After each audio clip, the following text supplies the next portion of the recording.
the baselands of the territorial sea around the territory of Sabah, situated in North Borneo, over which the Republic of the Philippines has acquired dominion and sovereignty. Napakaganda po nito, napakaliwanag po nito. Noong 1982, nagkaroon po ng UNCLOS. Mas maipapaliwanag po ng ating mahal na kasama at hinahangaan teacher ko, si Senator Tol Tolentino. Ano nga po ba yung ibig sabihin ng UNCLOS po? United Nations on Law of the Sea. Law of the Sea. Yan, na-approve po yan noong 1982. Noong 1986, pagkatapos po ng revolution, nagkaroon po tayo ng 1987 Constitution. Doon po sa 1987 Constitution, hindi po natin maintindihan kung bakit yung historical nawala doon sa konstitusyon natin. Napalitan po yan, nanahimik yung patungkol po sa sinasabing historical rights. At hindi lang po yun, nagkaroon pa ng seksyon na nawala na ang mga royalties sa Pilipinas. Wala na ho tayong mga sultan. Nawala pa hong Pilipinas, wala pa hong mga Espanyol dito sa atin, meron na ho tayong mga sultan. Nawala po yan noong 1987 Constitution. Pati po yung historical rights sa pag-aari. Ngayon po, noong 2008, dumating po yung Republic Act 9522. Dito po sa Republic Act 9522, naging napakatahimik po nito sa usapin ng Sabah. Pero hindi po ibig sabihin na tinatalikuran po ito dahil sinabi mismo ng Supreme Court na naninindigan ang Supreme Court na meron tayong claim dyan sa Sabah. Ngayon, ang akin pong hinihingi, bakit po kaya ito po ay sa usapin po ito ng itong ginagawa natin na ito, itong baseline na ito, itong pag-aamenda natin, ito pong panukala po nyo na ito, hinihingi po namin na wag tumahimik itong panukala na ito patungkol po dito sa Sabah. Sapagkat mahirap pong tanggapin, Ako lang po, personal ko ito. At alam ko, yan din ang nararamdaman ng ating mga kapatid na tinatawag nating stateless ngayon.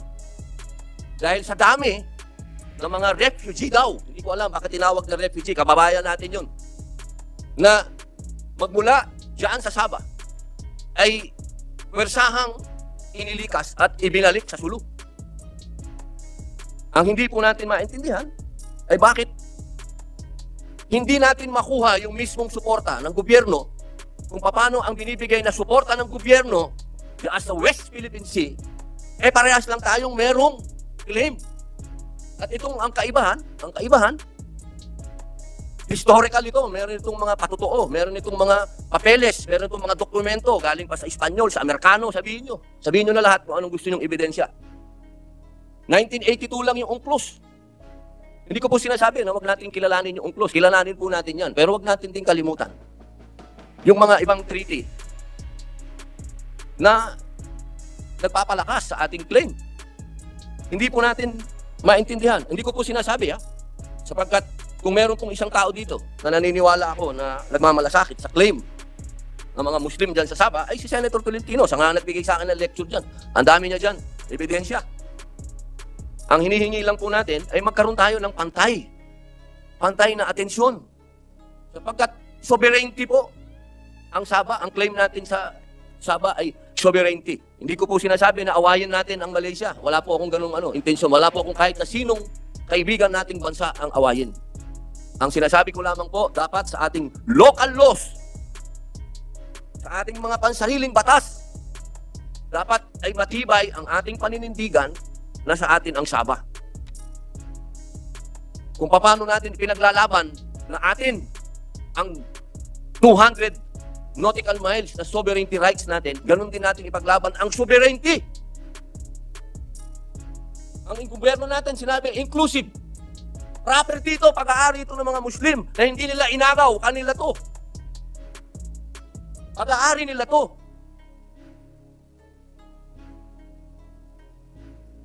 simple lamang po ang alam kong maiintindihan ng aking kaibigan, itong aking amendment. Hindi po ito magiging kalabisan sapagkat tayo po reasonabling tao din, naiintindihan natin kung ano ang diplomacy. Naiintindihan po natin kung ano ang relasyon ng dalawang bansa na pwede silang mag-usap. Pero hindi po yan dapat maging hadlang para magkaroon tayo ng mga pansarili nating batas dito sa ating bayan.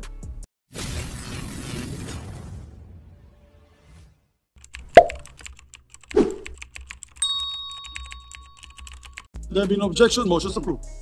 Mr. President, the parliamentary status of the measure is that we are now in the period of individual amendments, and with the consent of the body, I move that we resume the period of individual amendments using the clean copy of the bill as of February 20, 2024 as our working draft. So move, Mr. President. There be no objection, motion is approved. Mr. President, this juncture I move that we recognize the sponsor of the measure, Senator Francis Tol Tolentino, and to introduce his individual amendments, Senator Robin Hood Padilla. So move, Mr. President. There be no objection, motion is approved. We'd like to recognize Senator Tol Tolentino, the sponsor of the measure, and to interpolate or rather propose amendments is Senator Robin Hood Padilla.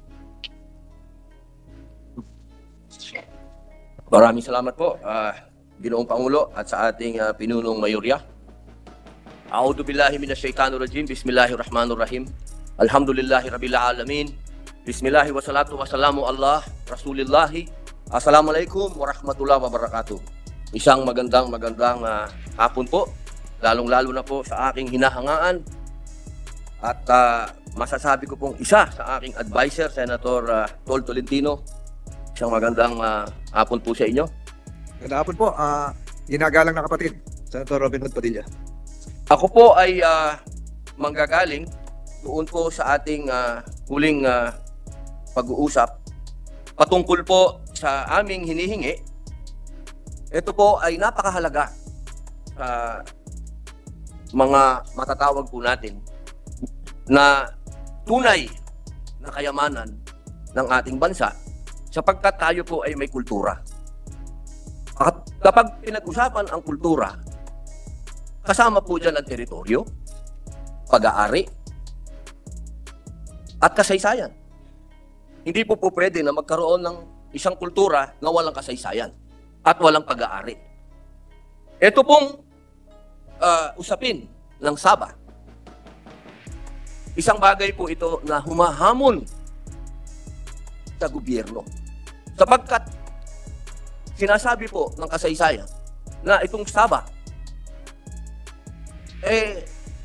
atin po ito. Hindi po ito usapin ng kinuha lang natin sa isang lugar at sinabi ko dito. Hindi po, meron po itong historical background. At ito po ay may mga ebidensya galing pa sa kaharian ng Espanya at masasabing panahon ng Amerikano. At ito din po ay pinatunayan noong panahon na ang Pangulo ng Pilipinas ay si Diosdado Macapagal. Sapagkat nung nagkaroon po ng sinasabing Federation of Malaysia, nag-react ang Pilipinas sapagkat isinama ang Sabah, ang North Borneo. Kaya po nagkaroon tayo ng claim noong 1962. Ang hindi po natin maintindihan ay dumating ang 1968, panahon po ni Presidente Marcos Sr., tayo po ay gumawa ng batas. Ito po yung Republic Act 5446 na ang sinasabi sa Section 2, the definition of the baselines of the territorial sea of the Philippine Archipelago as provided in this act is without prejudice to the delineation of the baselines of the territorial sea around the territory of Sabah, situated in North Borneo, over which the Republic of the Philippines has acquired dominion and sovereignty. Napakaganda po nito, napakaliwanag po nito. Noong 1982, nagkaroon po ng UNCLOS. Mas maipapaliwanag po ng ating mahal na kasama at hinahanga ang teacher ko, si Senator Tol Tolentino. Ano nga po ba yung ibig sabihin ng UNCLOS po? United Nations on Law of the Sea. Law of the Sea. Yan, na-approve po yan noong 1982. Noong 1986, pagkatapos po ng revolution, nagkaroon po tayo ng 1987 Constitution. Doon po sa 1987 Constitution, hindi po natin maintindihan kung bakit yung historical nawala doon sa konstitusyon natin. Napalitan po yan, nanahimik yung patungkol po sa sinasabing historical rights. At hindi lang po yun, nagkaroon pa ng seksyon na nawala na ang mga royalties sa Pilipinas. Wala na ho tayong mga sultan.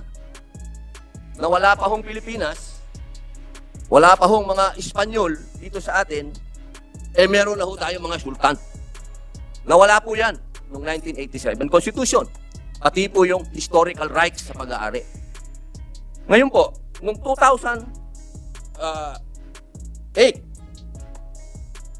dumating po yung Republic Act 9522. Dito po sa Republic Act 9522, naging napakatahimik po nito sa usapin ng Sabah. Pero hindi po ibig sabihin na tinatalikuran po ito dahil sinabi mismo ng Supreme Court na naninindigan ang Supreme Court na mayroon tayong claim dyan sa Sabah. Ngayon, ang akin pong hinihingi, bakit po kaya ito po ay sa usapin po ito ng itong ginagawa natin na ito, itong baseline na ito, itong pag-aamenda natin, ito pong panukala po nyo na ito. Hinihingi po namin na huwag tumahimik itong panukala na ito patungkol po dito sa Sabah. Sapagkat mahirap pong tanggapin, ano? Ako lang po, personal ko ito. At alam ko, yan din ang nararamdaman ng ating mga kapatid na tinatawag nating stateless. Stateless ngayon. Dahil sa dami ng mga refugee daw, hindi ko alam bakit tinawag na refugee, kababayan natin yun, na magmula dyan sa Sabah ay pwersahang inilikas at ibinalik sa Sulu. Ang hindi po natin maintindihan ay bakit hindi natin makuha yung mismong suporta ng gobyerno kung paano ang binibigay na suporta ng gobyerno sa West Philippine Sea, parehas lang tayong merong claim. At itong ang kaibahan, historical ito, meron itong mga patotoo, meron itong mga papeles, meron itong mga dokumento galing pa sa Espanyol, sa Amerikano, sabihin nyo na lahat kung anong gusto nyong ebidensya. 1982 lang yung UNCLOS. Hindi ko po sinasabi na wag natin kilalanin yung UNCLOS. Kilalanin po natin yan. Pero wag natin din kalimutan yung mga ibang treaty na nagpapalakas sa ating claim. Hindi po natin maintindihan. Hindi ko po sinasabi, sapagkat kung meron pong isang tao dito na naniniwala ako na nagmamalasakit sa claim ng mga Muslim dyan sa Sabah, ay si Senator Tolentino. Siya nga nagbigay sa akin ng lecture dyan. Ang dami niya dyan, ebidensya. Ang hinihingi lang po natin ay magkaroon tayo ng pantay na atensyon.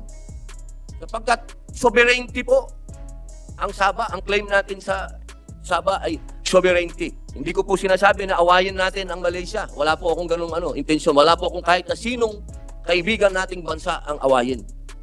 Ang sinasabi ko lamang po, dapat sa ating local laws, sa ating mga pansariling batas, dapat ay matibay ang ating paninindigan na sa atin ang Sabah. Kung paano natin pinaglalaban na atin ang 200 nautical miles na sovereignty rights natin, ganun din natin ipaglaban ang sovereignty. Ang gobyerno natin sinabi, inclusive. Property ito, pag-aari ito ng mga Muslim na hindi nila inagaw, kanila to. Pag-aari nila to.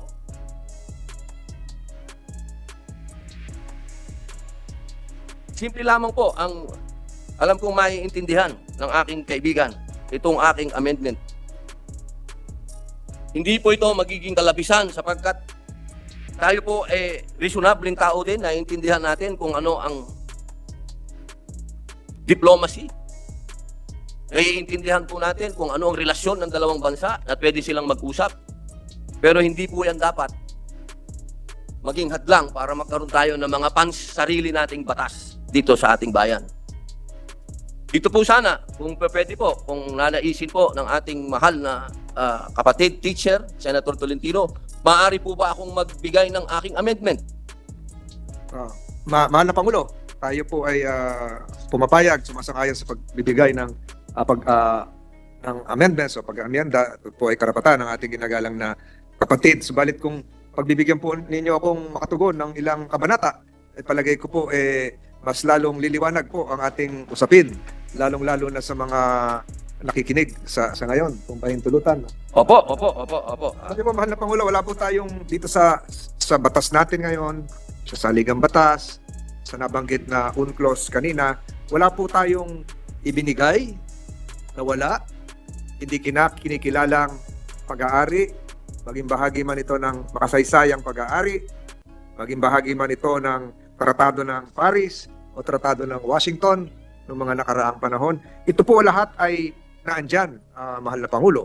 Dangan nga lamang na hindi ganon kabigkas ang mga katagang batas patungkol dito dahil nabanggit na rin ng ating mahal na kapatid buhat sa Nueva Ecija at sa Bicol na ang mundo ngayon ay kumikilala sa mga diplomatikong pag-uusap kung saan bilang kabahagi ng isang malaking rehiyon, halimbawa po ang ASEAN, ay tayo po ay may mga lingwaheng ginagamit na hindi nakakakuha ng masasakit, nagdudulot ng masasakit na damdamin o dili kaya ay magdudulot ng isang hindi kanais-nais na kabanatang diplomatiko, mahal na Pangulo. Gusto ko lamang pong banggitin na wala pong nabago sa ating pag-aari, sa ating kinikilalang sariling bahagi ng ating kapuluan, simula doon sa mga dating saligang batas hanggang sa ngayon, mahal na Pangulo. At gusto ko pong idagdag natin na tama, meron pong mga batas kung saan nakalagay yung nabanggit ng ating kapatid patungkol sa Sabah. Ito po yung Republic Act 5446 na binanggit niya kanina, Section 2. At bukod po doon, Mr. President, nakikita po natin nung tayo po ay nagkaroon ng interpellation at ito rin ating kapatid, ang ating nakapaliwanagan, ay atin pong pinaliwanag ng Mariin yung katagang, and I quote, all other territories over which the Philippines has sovereignty or jurisdiction, unquote, would refer probably to that portion of North Borneo.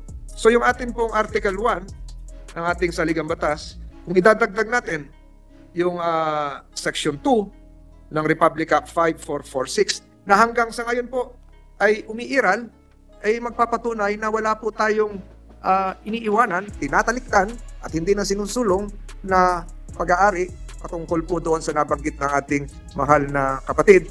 At magpapatunay po dito ang napakaraming kataga na nagbuhat sa kagalang-galang na kataas-taasang Korte Suprema kung saan doon po sa kaso ng Magallona versus Ermita ay sinabi, and I quote in English,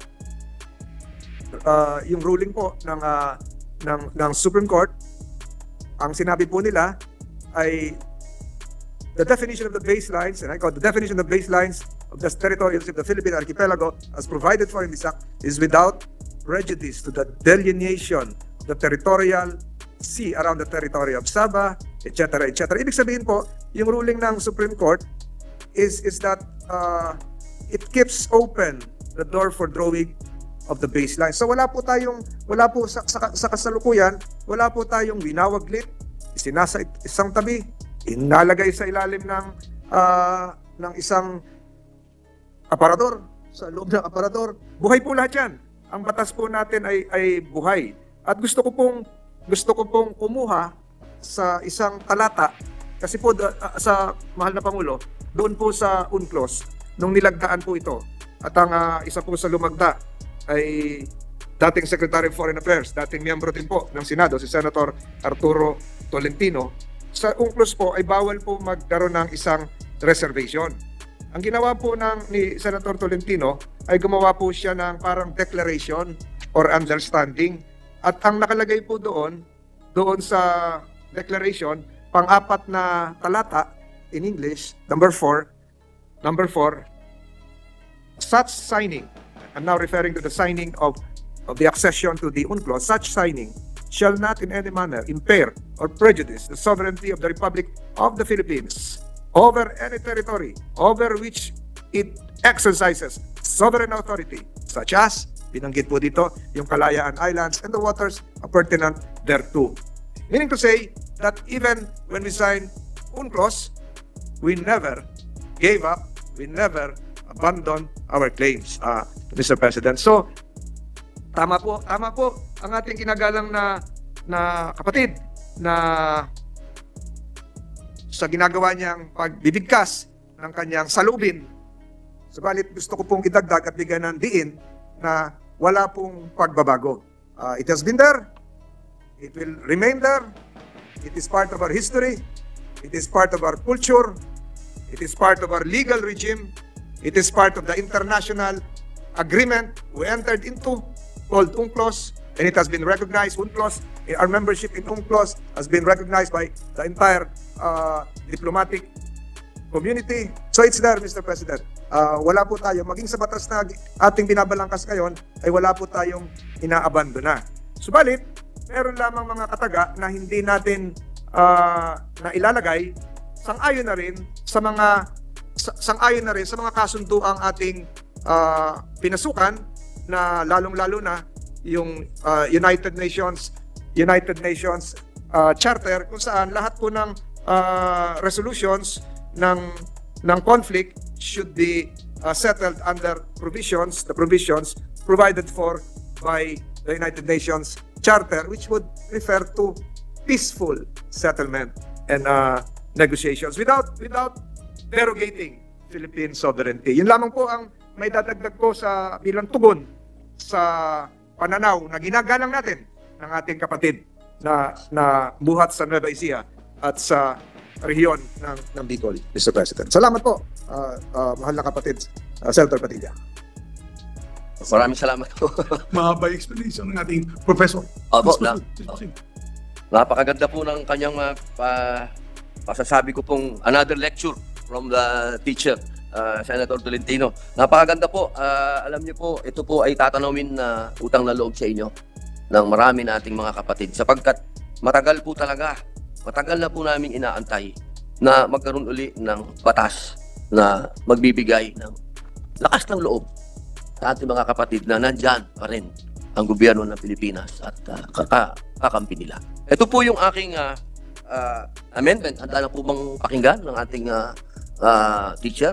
Buong pagbubukas po ng kaisipan, damdamin at puso ang aking magiging paghahanda. Isang Babaysihano at isang Batanggenyo ang nagtatagalugan dito, mahal na Pangulo. Ito na po. On page 6, dito po sa inyo pong panukala, page 6. And I think, Mr. President, we have the same clean copy dated February 20, 2024, Yes. coming from the Secretariat. Page 6. Opo. Yes, Your Honor. Lines 23 to 25, section 19, Section 19. amend the last paragraph to read as follows: all other laws, presidential decrees, executive orders, rules and regulations, proclamations, and other issuances, inconsistent with or contrary to the provisions of this act are deemed amended or repealed accordingly, provided that nothing in this act shall be construed as repealing Section 2 of Republic Act number 5446 as amended by Republic Act number 9522 or an act to define the baselines of the territorial sea of the Philippines. Can we, Mr. President, can we hear again the last line? The The title of Republic Act 9522 was mentioned. What about Republic Act 5446? Basahin ko po ulit. Opo. Apo. Ito po yung idinagdag namin, mahal na Senator Tolentino. Pagkatapos po ng colon, provided that nothing in this act shall be construed as repealing Section 2 of Republic Act number 5446, as amended by Republic Act number 9522, or an act to define the baselines of the territorial sea of the Philippines. Period. Period. Mr. President, the good gentleman, the exact, if we can place it, spread it on the records, the exact wording, just the exact wording for our historical legislative records, Mr. President, the exact wording of Section 2 of Republic Act 5446, Mr. President. Pakibasa po siguro yung Apo. kung ano po yung Section 2 ng Republic Act 5446 na gusto nyong kahit hindi po ilagay yung buong section, yung pangalan, yung nilalaman po ng Section 2 5446. Opo. Mahal na Pangulo.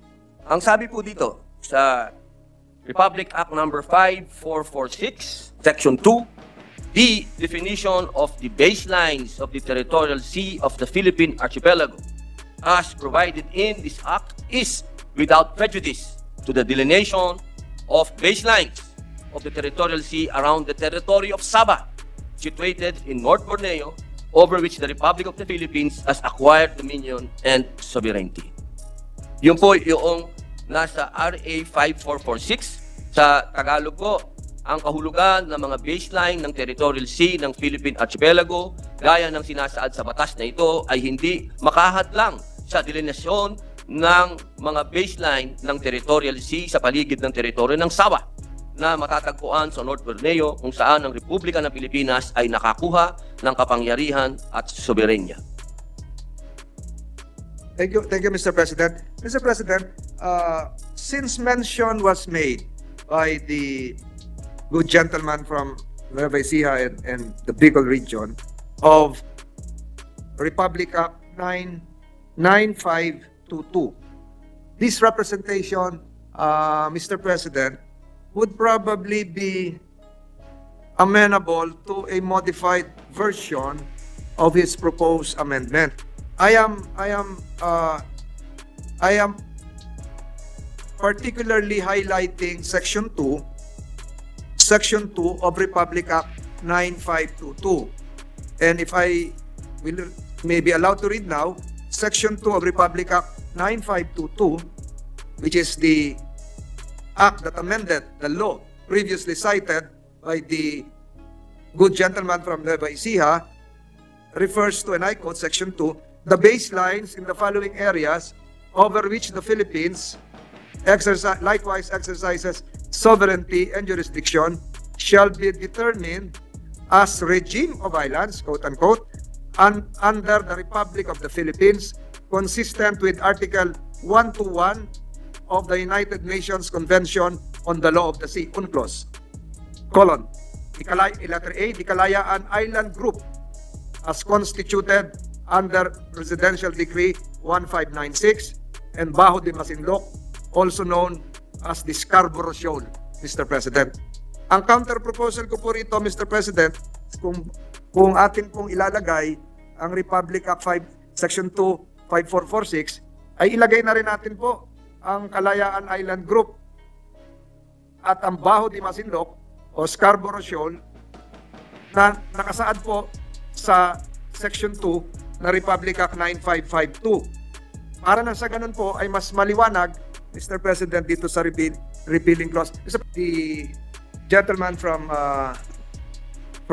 Nueva Ecija and the Bicol region, Mr. President, this representation is amenable to the amendment, subject to a modification, which should now read as follows. Instead of a colon from the repealing clause, add a semicolon and then the following phrase, provided that nothing in this act shall be construed as repealing Section 2 of Republic Act 5446 and Section 2 of Republic Act 9522, subject to style, Mr. President. If the proponent would be amenable to that, that would be acceptable to this representation, because it will be more expansive and broad to include our interests as contained in the arbitral ruling, Mr. President. Mahal na Pangulo, 9522 Section 2, ang baseline sa mga sumusunod na lugar kung saan ginagamit din ng Pilipinas ang soberenya at jurisdiksyon ay dapat ipasaya bilang rehime ng mga isla sa ilalim ng Republika ng Pilipinas, sang-ayon sa Artikulo 121 ng United Nations Convention on the Law of the Sea.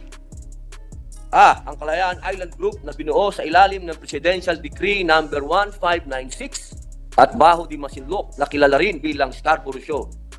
Mahal na Pangulo, isa pong kaligayahan para sa akin ang makasama po ito sa aking amenda, sapagkat ito po ay tunay na talaga pong ang ating mahal na kaibigan at teacher na si Senator Tol Tolentino ay talagang pinoproteksyonan ang teritoryo ng Pilipinas sa usapin na ito, na nakasama ito sa aking amenda. Napakagandang balita po nito. Tinatanggap ko po ito, mahal na Pangulo. Mr. President, to limit the confusion of our stenographers here, let me rephrase with the indulgence of Senator Padilla, Your Honor, let me rephrase the new last sentence of the repealing clause. All other laws, presidential decrees, executive orders, rules and regulations, proclamations, and other issuances inconsistent with or contrary to the provisions of this act are deemed amended or repealed accordingly, semicolon, provided that nothing in this act shall be construed as repealing Section 2 of Republic Act 5446 and Section 2 of Republic Act 9522. Period. Mr. President, after the words repealed accordingly, semicolon, add the phrase, provided that nothing in this act shall be construed as repealing Section 2 of Republic Act number 5446 as amended and Section 2 of Republic Act 9522. Is that the correct version? From my impression, Your Honor? opo, ito po ay malugod at masaya ko pong tinatanggap. I accept. So, Mr. President, there is a confluence of legislative intention here, and as rewarded, we so move for the amendment, Mr. President. So, you hereby accept. Is there any objection? There being none, the amendment is approved. And, on page 2, lines 10 to 11, which involve Section 4, I propose that we delete the phrase "as appropriate" as well as the 2 commas, Mr. President, which precede and also end the phrase, Mr. President. So therefore, the introductory sentence for Section 4 will read as follows: the internal waters of the Philippines shall refer to the following, colon, Mr. President. I so move, Mr. President. Mr. President, I accept, Mr. President. Is there any objection? There being none, the amendment is approved. Thank you for that, Mr. President. And since this refers to the internal waters of the Philippines, Mr. President, may we get clarification from the sponsor if it is already clear that when we use internal waters in the bill or in the law, this refers to the internal waters as UNCLOS terminology, Mr. President, not in the concept of internal waters in our constitutional usage, specifically on Article 1 on national territory, Mr. President. Just a clarification, Mr. President. I totally agree, Mr. President, that when the 1997 Constitution was crafted and the words internal waters included, no definition was made as to the exact meaning of internal waters. And as we speak today, Mr. President, there is no single domestic law which would define clearly the meaning of internal waters, Mr. President. But for purposes, I totally agree, Mr. President, that constitutional definition is different from the definition provided for under this act, which is more embedded with the provisions of UNCLOS, Mr. President. But I just want to add, for purposes of clarity and legislative history, the exact wordings made by Senator Arturo Tolentino when he made the declaration in 1982, and this is contained in section number 7 of his declaration, Mr. President, and I quote, "The concept of archipelagic waters is similar to the concept of internal waters under the Constitution of the Philippines," and is referring to the 1973,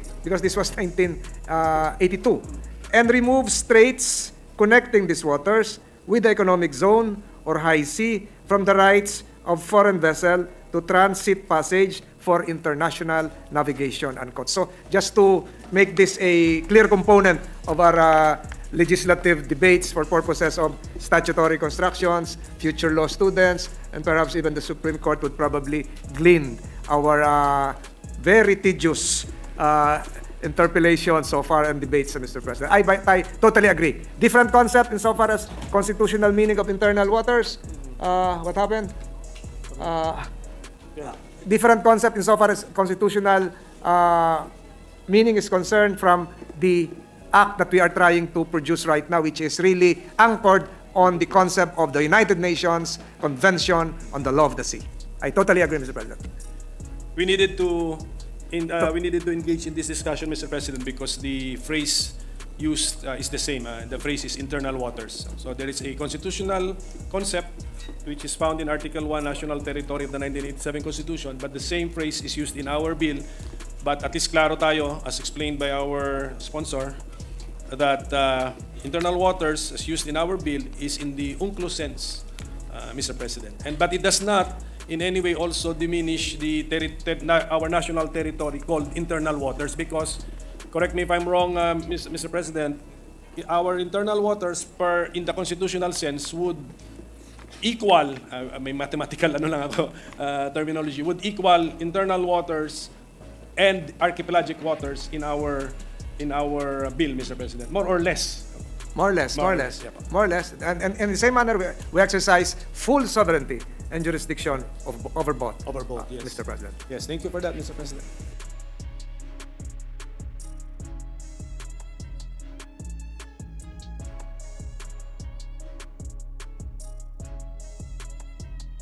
As referred to in our Constitution. Wala po. Wala. At any rate, Mr. President, Article 1 refers to territory, our bill refers to maritime zones. Okay. Magkaiba po. Thank you, Mr. President. Totally agree, Mr. President. Thank you for clarifying that issue, Minority Leader and distinguished sponsor. Mr. President, if I may, would just like to introduce an amendment, last but not the least, Mr. President, anterior amendment on page 3, line 7, between the words "the" and "features," insert the words "high tide," Mr. President. So the sentence shall now read, "The high tide features covered by the Kalayaan Island Group in the West Philippine Sea shall have a territorial sea of 12 nautical miles from its baselines as determined above." I submit to the wisdom of the sponsor, Your Honor. Mr. President, the proposed amendment is consistent with the 2016 arbitral ruling, as well as the provisions of the United Nations Convention on the Law of the Sea. Therefore, this representation interposes no objections. Thank you very much, Mr. President. Hanggang dito lang tayo mga tol. Maraming salamat sa panonood at patuloy na suporta. God bless you sa inyo lahat at hanggang sa muli. Paalam.